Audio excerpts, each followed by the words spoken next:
You've heard AM, you've heard FM. Now, tune into DM Radio, the world's longest running show about data.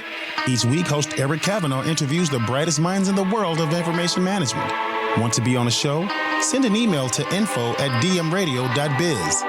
Now, here's your host, Eric Kavanaugh.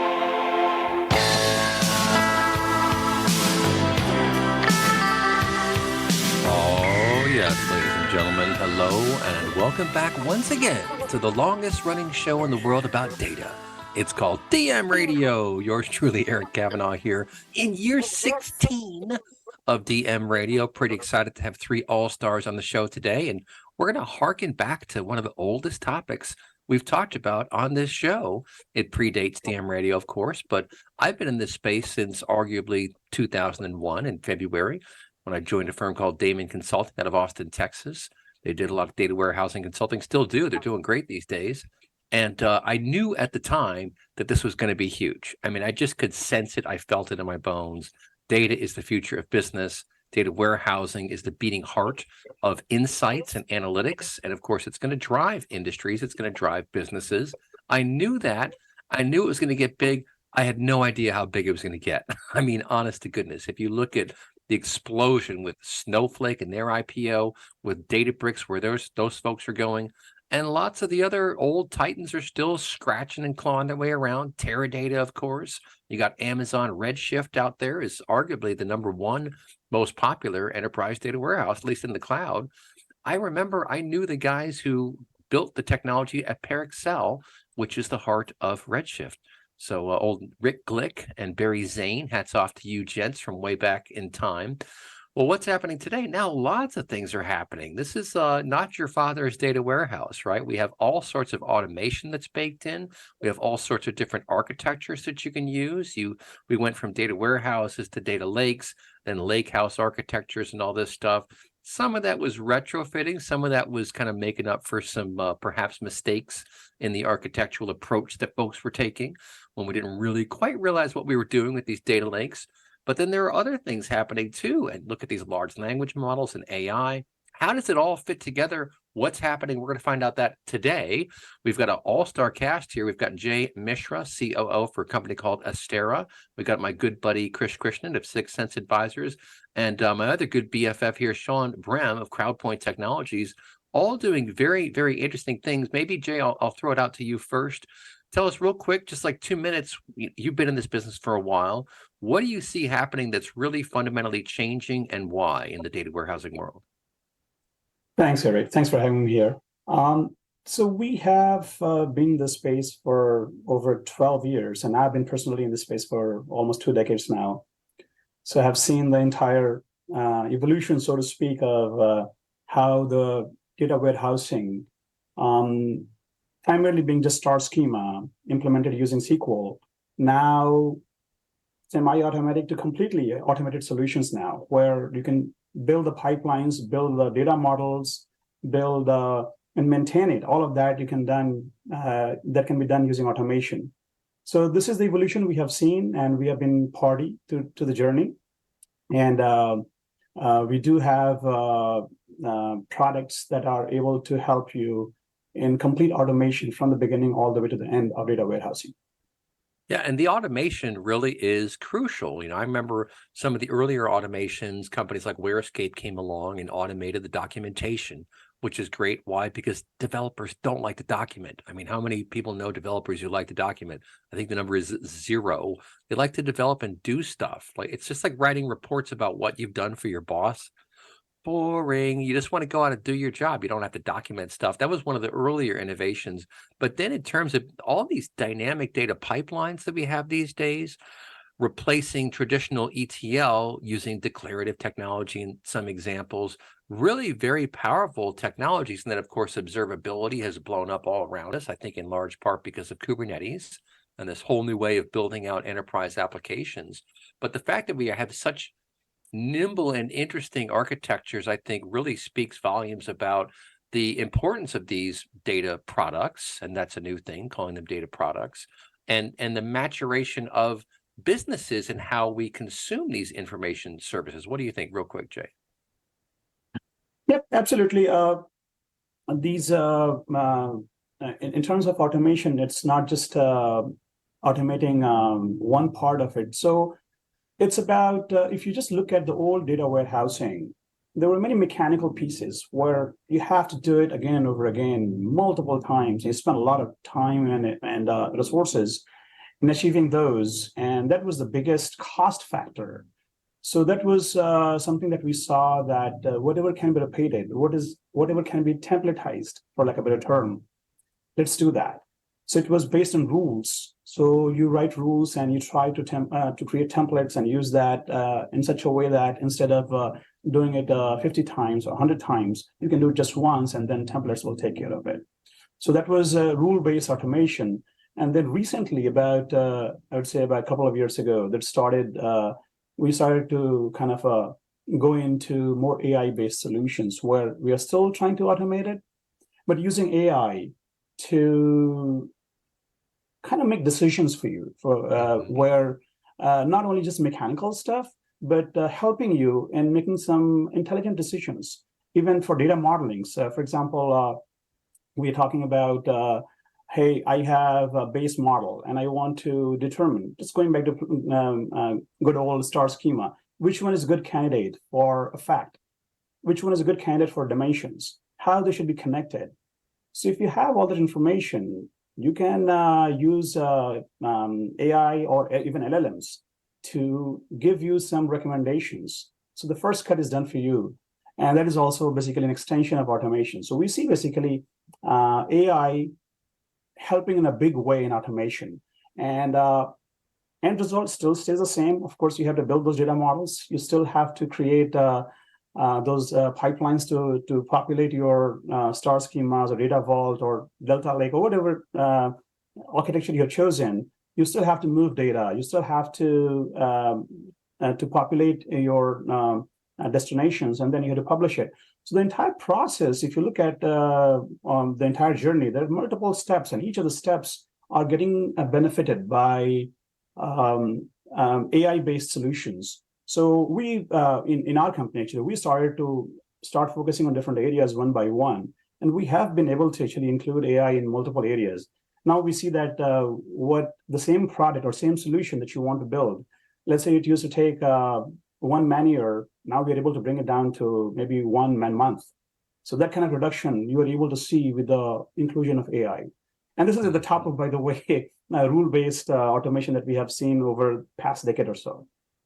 Yeah, and you bring up an excellent point, and I want to dive into that over the course of the show here, because this is one of my theories that the power and, again, the maturation or the maturity, if you will, of artificial intelligence and our ability to leverage it is really going to change and optimize the architectures and the decisions we make about, as you suggest, what's a good fact, what's a good table, how to piece all these things together. The data can tell us all of that. By watching the flow of data in the organization, we can learn a whole lot and re-architect these systems. And we're coming up with very interesting ways of doing that, which is a perfect segue for Sean Brehm of Crowdpoint Technologies to come in. I was talking to Sean just the other day, and this man taught himself Hadoop while working in the military to go track down bad guys. That's a pretty interesting thing to have done. And now he's built out Crowdpoint Technologies, this amazing ecosystem built on a hybrid blockchain database foundation. And Sean, you just mentioned to me the other day, let's get the camera on Sean here as well, this whole concept of JSON as a reference architecture. Tell us about that, Sean. Yeah, I mean, one of the big things that both of my comrades on the call just talked about are classic problems from data lakes and data warehouses. And I think, the way we looked at it is we first, go all the way back to, we most of the time when it comes to the operational side of the business, when it comes to data, we don't know what we don't know. We don't know what questions to ask. So the question is, the actionability. And if you look at the history and where we've gone is, data lakes were just like, if data is the new oil, I always go back to that, as you know, the data lake's just a big, massive reservoir of crude oil. It's just murky. It's got dead dinosaur in there, right? But when you start thinking about what data warehouses promise us, is that's like it's already gone through a refinery. It's clean, it's sorted, it's like petrol, diesel, jet fuel. So what becomes important then is how do you solve that last problem, which is how do I create a way for people to, engage in it and get discovery. And one of the things that we identified very, very early on is the power of using JSON. And, it's machine readable, it's human readable, but it really lets you get into some really interesting things that we've done already, which is, majority of the time, you're going to be pulling data from a large enterprise class database, or you're going to be pulling from large enterprise applications. Well, what if all of a sudden you can leverage the power of AI, which we've done, is to go in there and let the business units have conversations with the traditional databases, and then when you bring the data out, you transform it into an ontological learning model that is based upon what the company does. Well, now all of a sudden you've got these almost like a more efficient version of an RDF framework with the repository inside a very queryable environment through a response AI. And that's precisely what we built. We built a mechanism which we can use response AI to talk to your database and then get the results. Well, when the results are coming out, it's going into an ontological framework automatically, and it's being stored in the schema automatically. So your ETL function has essentially been automated, but now it's in the form of a conversation. And JSON's just turned out to be a real natural way of doing that. And we ended up just building. We also felt that, once you went to that way, you could start using better, you talked about Kubernetes, better versions of emerging containers out there that let me create polyglot interfaces. So whether it's Python, Kafka, Spark, who cares? You can have conversations and query that, whether it's going to be a conversational query or it's going to, get into the things like pie charts and graphs. Mm-hmm. No, that's very, very interesting. And I think what is so fascinating to me about it is, again, it's an architectural approach that is new, it's novel. But this is the beauty of information systems these days. There are hundreds, if not thousands, of ways to skin the cat. That doesn't mean there are hundreds and thousands of efficient ways to skin the cat. There are lots of inefficient ways to do things. And as I think about turning AI back onto traditional information architectures, I think we're in for a revolution about how to do this stuff. Because if you look at the traditional way of doing things, if you were able to calculate the actual ROI, the value that you're gleaning from these insights, and then understand how much work was necessary to get there in terms of moving data around and adjusting things and doing all this tweaking and everything, it's like, okay, it's somewhere. But if you can cut out 80% of the wasted effort and still get the same value or more value, that's a whole different ball game. And well, go ahead, Sean. No, if you're dead on, it fuses the operational requirements of a company and the technical requirements of the company. This is my third rodeo as a CEO. My background in counterterrorism and big data and hunting, all kinds of people. One of the things that made us kind of unique in our cell was we were operational experts. We had all the cool guy badges. We jumped out of airplanes, but we knew data science. And so what ended up happening is typically when we presented actionable intelligence to other people, it was in a concept that was consumable because we all spoke the same language. What has plagued industry for years is there's the CEO, the VP of sales, and the marketing guys who are running the business. And then you have the technical staff that are somewhat abstract from the business. When you take a response AI and you give a chance for Sally, Dick, Tommy, Joey, all to ask questions of their existing database, and it pulls the data out, does an automatic ETL, puts it into an ontological framework, you're creating a much more version of, I always thought, no offense to my Microsoft friends out there, I always thought SharePoint was a waste of time because it was opinions, right? And what this does is it basically gives you ground truth. So now, we recently were doing a demo in front of a customer. We took an old Blockbuster database, and we were just asking it obtuse questions like, on average, on a Tuesday, what are the themes associated with films and who's the leading actor? That kind of discovery is automatically put into a JSON format. So it's now tied back into a response AI, and it's an ontological format. So now all of a sudden you're building this wealth of knowledge. And even the most obtuse question that Mary in HR asks about can contribute to an overall collective intelligence. And so you've got this individual authentic intelligence that everybody brings to the table when you start merging this concept of a new kind of data warehouse with response AI technologies. that authentic intelligence based on your human dynamic, when you combine it into this new kind of data warehouse, it transformed it into what we call collective intelligence. Yeah. And, Krish, I want to get your commentary on this. I knew you would love this conversation. I see you pondering as you're listening to Sean talk. I think this is fascinating stuff. And I think we're just scraping the tip of the iceberg here about the new possible in our space. But what do you think, Krish?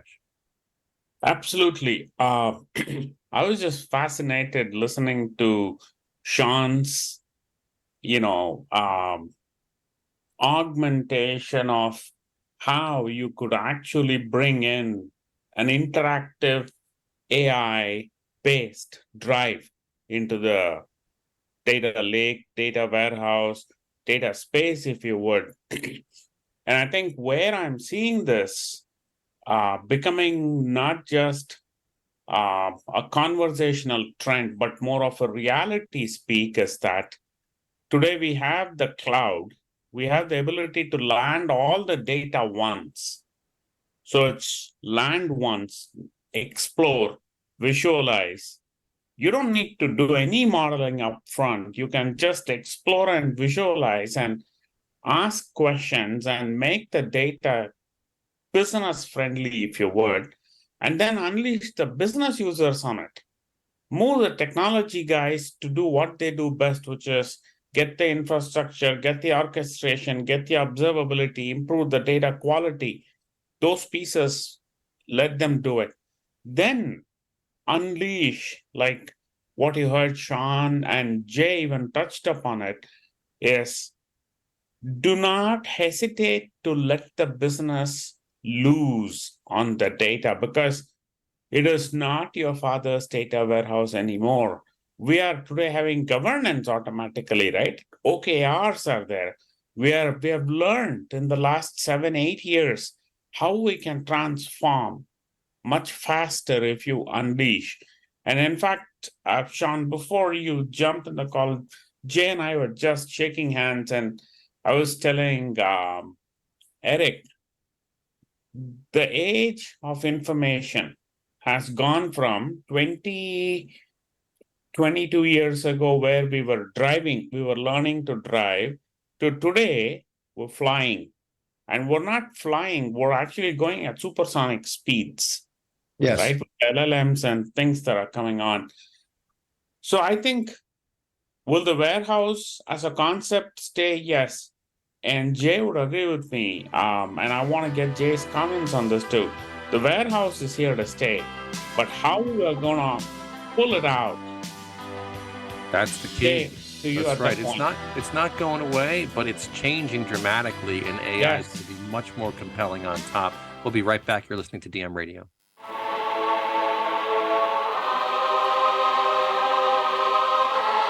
Welcome back to DM Radio. Here's your host, Eric Kavanaugh.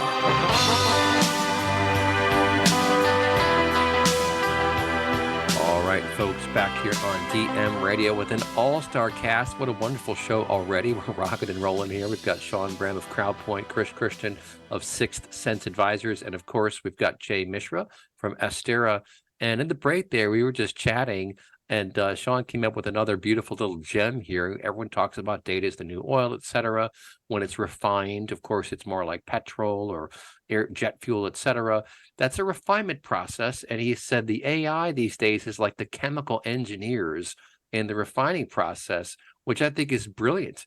Because if you drive past those refineries, what you'll see is all these tubes. And what they're doing is they're heating things up, and they find the exact temperature at which this part distills out and that part distills out, just like making whiskey, if you get right down to it, right? It's a distillation process in many ways.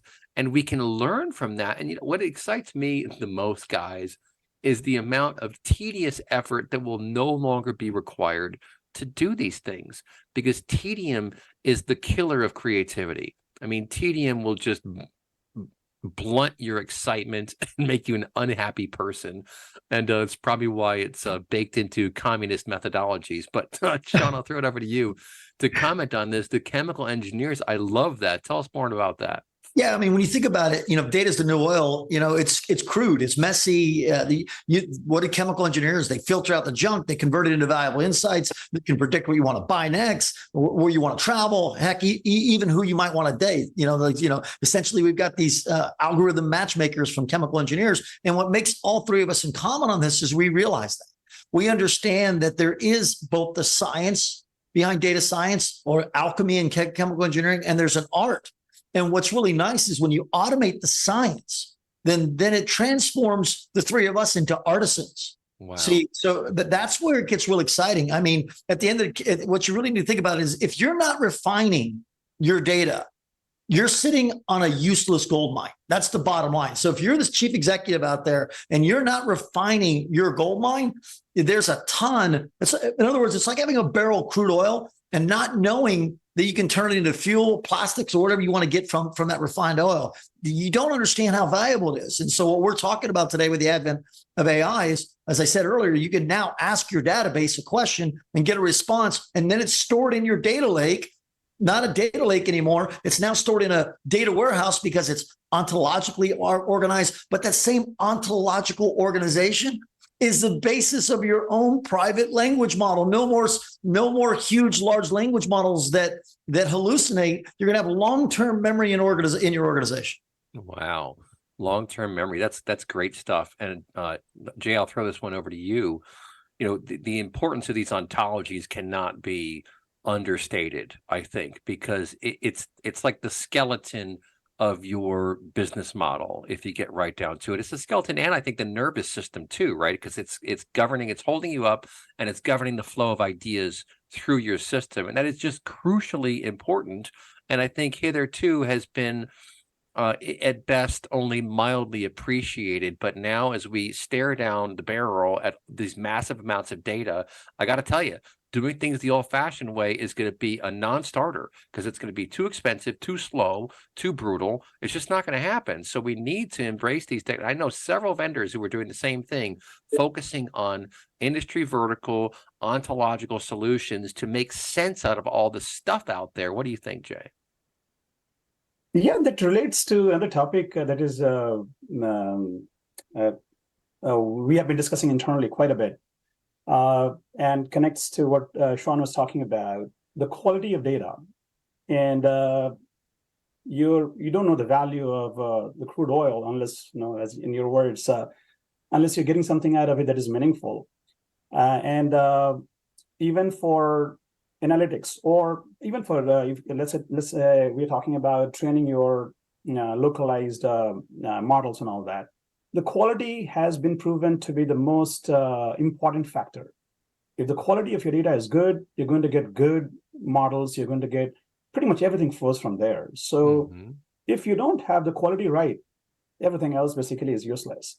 And the other side of it is kind of a accumulation of useless data. That is also we see routinely.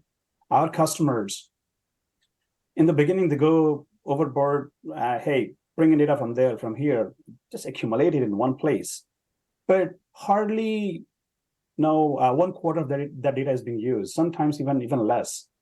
So if you have the purpose, and I as an architect, I go from that angle that you have to have the purpose. And ontology, I'm trying to tie it back to that.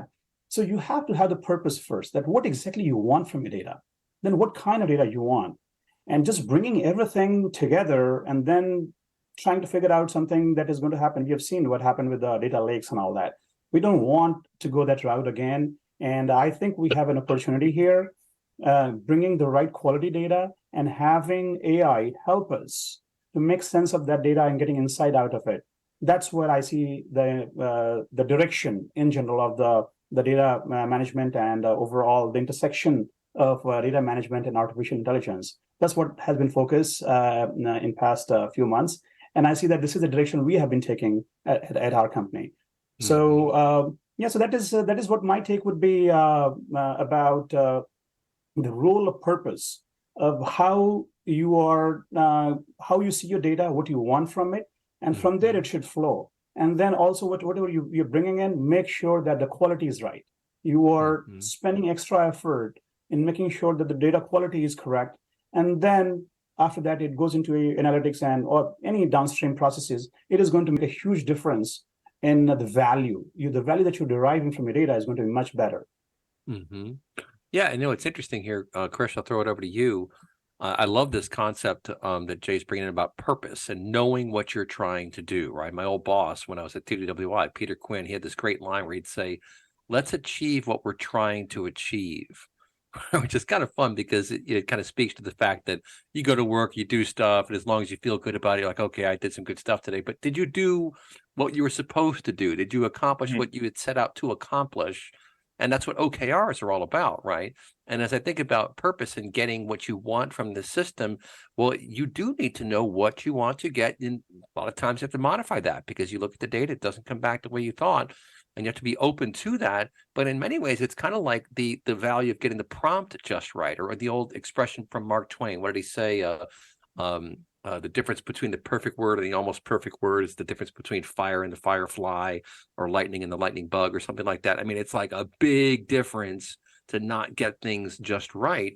So you want to get things just right. And I really feel like this nexus of AI and data management is the key. And if you're not embracing that, you're falling behind right this very second. What do you think, Krish? Absolutely. Rick, the fact that you are standing at a tipping point pretty much where you would need to embrace a large language model concept. You would need to enter into the world of prompts. You're going to start talking vector databases. You're going to do embeddings. When you bring all these thoughts, and these are not theoretical concepts, right? I mean, we've gone through this for at least the last 2 years now, and we're seeing the emergence. So when this is where you're going to start from, this is not where you're going to reach and then go further. This is where you're going to start from. There are two things that are very important, and Sean hinted at it early on. It is all about data observability and data monitoring, and then Jay put it clearly saying you need to know where you want to go. And then you said, hey, you need the OKR to come in between the monitoring, observability, and the outcomes of that vision. And that is where AI comes to its prime time. And the AI we have today is not the AI from last winter at all. So, That's very, very true. Very true. Our architecture is way different now. Yeah, the tipping point is a good segue to Sean. So we are at a tipping point because when you think about this, it's going to be for the first time. So think about your normal process that used to happen. Like as data scientists, we went out and I'll give you a classic example of old data science. And I won't tell you the government organization I was working for, but you all will appreciate this. So I got this tons and tons and tons when I was doing work with in certain agencies of travel data. And when we looked at the travel data, we were able to find, some huge Poisson events that were just sitting out there, and we had to figure out what they were. And it wasn't until we sat back to the customer and said, "Oh, no, there's a policy that says when you travel to the capital of the United States of all our other government agencies, you have to go out of the capital city of each state because there are pre-negotiated rates that get you from the capital of the state to the capital of the United States." But what we found, the Poisson data points where people were making the original reservations from the capital of their state to the capital of the United States.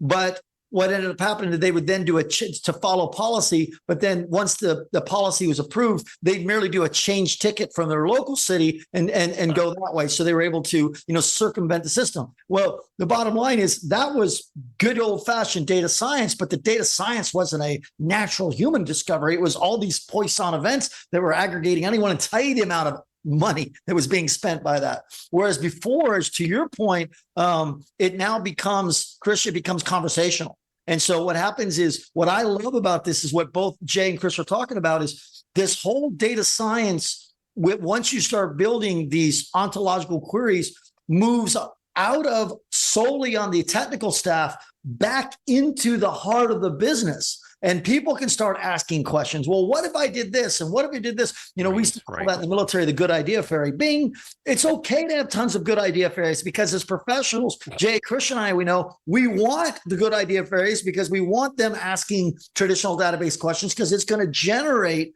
those natural distributions and frequencies and co-occurrences that are just going to make our job easier. And it really becomes a really interactive environment. The weird thing about all this is when you start building the ontological models, what's really cool is it's a race to a big finish line. So all you CEOs out there, you need to listen to your IT staff. The one who builds the best ontological model for your particular sub-industry in a global industry categorization, you are sitting at a whole new level of revenue models. Mark my words. Yeah, that's a really good point. Jay, I'll throw it over to you to comment on. I think Sean's right. It's a new arms race, but we all have the arms, right? Everyone has the arms. It's a question of what you do with them and how you map that and how you spend your time. And it's kind of amazing watching how quickly this is all evolving too, because I'm watching all the stuff that's coming across LinkedIn and all the stuff the vendors are talking about. And it's like, we talk about one thing on a show and 2 weeks later, they're doing it. I'm not saying it's because they heard us on the show. I'm just saying there's this sort of collective intelligence that is aware of what's happening. We see the roadblocks. Oh, there's a roadblock. Oh, it's gone. Okay, let's go to this. Wait, let's go to, oh, it's gone. And like this is just happening. But I think the key is that ontology.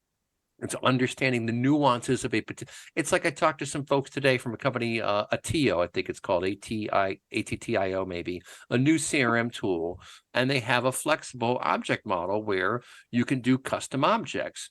Well, and I said to him in the call, I was like, probably the reason why most extant CRM tools don't offer that is because it'd throw performance out the window.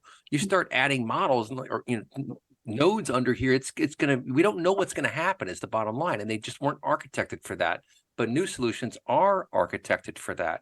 So you want to have this skeleton, your nervous system, you want that ontology, but then you want to be able to move in it, and that's organizational change. What do you think? Real quick, 2 minutes, Jay. Yeah. So for the changes brought by AI, the two parts I see that is making where it's making an impact already. The first one is the decision making that you're talking about, and second part is of course the user interface, the UX. UX has changed quite a bit, and if you look at the entire business intelligence process lifecycle, the way the user interacts with the entire system, their introduction of natural language, where you can use plain English or whatever language you use to interact with the system.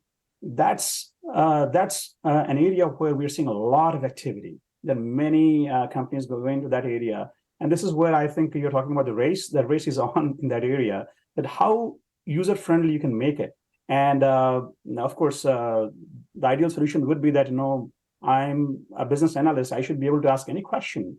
That okay, hey, here is, you tell me where is this and what is the solution for this, and as if you're speaking to a superhuman who knows everything.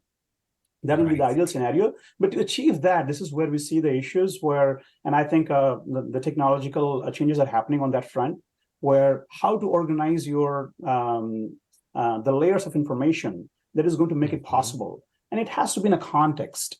So, and again, going back to the purpose of why you're building this entire data warehouse or your entire data system, the idea is that you are building it for a purpose. And that's right. Yes. Yeah, and you have to stay focused on that and let that drive. And don't forget what the purpose is, right? You got to remember what you might change it at some point, but don't lose sight of that, folks. We'll be right back. You're listening to DM Radio.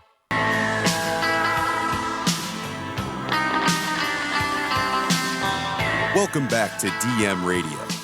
Here's your host, Eric Kavanaugh. All right, folks, back here on DM Radio. DM Radio, having fun talking to three experts. We've got Jay Mishra from Astera, Sean Brehm from Crowdpoint Technologies, and my good buddy Krishnan from Sixth Sense Advisors. He's also working on a stealth project, codenamed The Rubric. We'll talk about that at a future show, I am sure.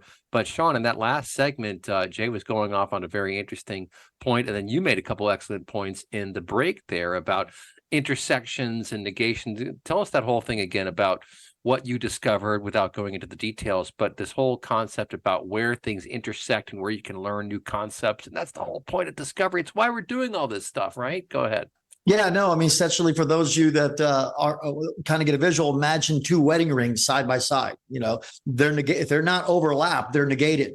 But if you just roll them over a little bit, you have some level of intersection. And then when you roll them over directly on top of each other, you have a union. What Jay brought out was a fundamental concept, which is powerful when it comes to learning models. And that is, if there's negation, that means there's nothing there to learn. But if you start making an ontological model, you'll start to get intersections. And those intersections will start to get more weight to them as you find more and more overlap. Eventually it becomes a union. And that one thing that was a negation before now becomes an intersection. So you avoid some of the hallucination problems that you're seeing today with your current approaches to language models as well as data science. So it's a really powerful concept that's emerging because you can now build conceptual rings, if you will. Krish, I'll throw that over to you to comment on, because we're talking about foundational concepts of learning and understanding, right? And we have those as humans. We pick these things up. And in the machine world, we're getting closer and closer to really mimicking what that's like. And I had mentioned in the break this whole concept of attention, right? And the fact that these newer models have the capacity to realize that what they're doing is not working and then change their focus. Well, people can do that. Human beings do that all the time. We realize, this is not working. I got to try something else. You don't even know really how it's happening in your brain unless you really sit down and think about it and are incredibly self-aware, because there are so many factors that go into how a human being reacts to something.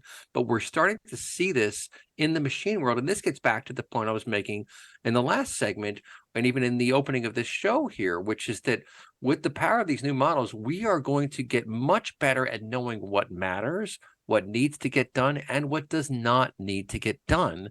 And I can promise you, as belts tighten and as the economy gets, a bit squeakier, let's say, you're not going to be able to afford to waste time on stuff. And so things are going to have to change. But Krish, what do you think? Absolutely. In fact, to take what Sean was talking about, the negation to the union, right, which is the learning process for a large language model, if you would. We started about 15, 17 months ago where it was all negation. It was all concepts. It was all like making some interpretations. It was like seeing a newer version of NLP, if you would, at that point in time comparison. To today, we have memory that we have built in LLMs, right? Which is now, there is no negation. This is the union. That memory concept in LLMs is going to be how private LLMs are going to evolve in the new world. 100%. And that starting point is like, I'm just like tempted to just unleash, right? I mean, it's huge. The opportunity is going to be huge. Now, how we capitalize it, how we not let it go to another winter is all in terms of how we can take it to the next extent. Right, Sean? I mean, and Jay, what do you guys think? I think OpenAI is just one little space spectrum. Go ahead. Maybe comment on it, and then Jay. Go ahead, Sean. I'm just nodding my head profusely. You're 100% dead on. And I can't wait to hear Jay jump on this, because, what you are seeing is, imagine what this does for the CIO that walks into the CEO and says, you know what? I got my data scientists here. We think we can increase the market value of the company because we can take all this additional alt data and give us not only a market advantage in our decision making, but increase the market cap based upon the knowledge we've generated. And then within our ecosystem, our business ecosystem, we can now start letting other people access that and contribute it to it. And then us and our vendors become more efficient. We can respond to RFPs faster, and we can also understand where the market's going. And the old adage, from Rockefeller, if you know where the market's going, get there first. So that's my insights. I'd love to hear Jay's. Yeah, Jay, go ahead.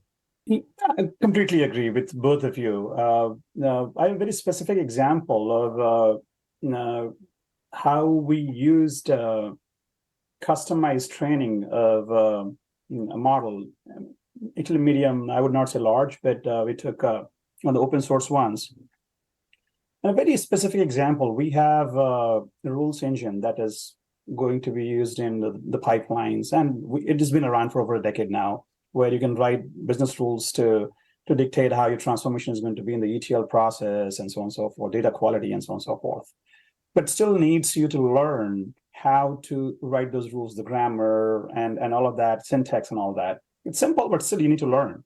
And what we did that we took, this is very specific to our product, so it is not a whole lot information, but we took that information and created this trained model. Now it has information about how our language works. Now the interface is natural language. So our users now are doing the same thing. They just go and write in plain English that, hey, here's what I want to do, and it is able to do that.